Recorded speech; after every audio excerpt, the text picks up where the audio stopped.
My name is Ashley Guy, and I'm the president and founder of Utah Trikes. We have built our business on customization, and 3D printing has led us to the next level. So Nylon 12 CF has made 3D printing a production reality. We can make parts faster. We can go to prototype within just a couple weeks. Not even just prototypes, but we can actually design a part that we know will work from experience, print it out, and a couple hours later we now have a viable part.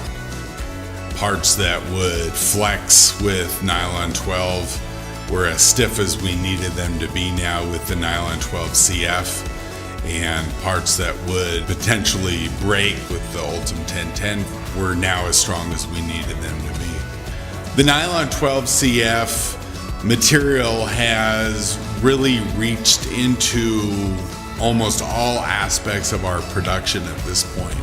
We're using it for jigs and fixtures, drill guides, machine tools. The increased efficiency that this material and process has given us allows us to spend more time with our customers, more time growing our business and becoming more productive than ever.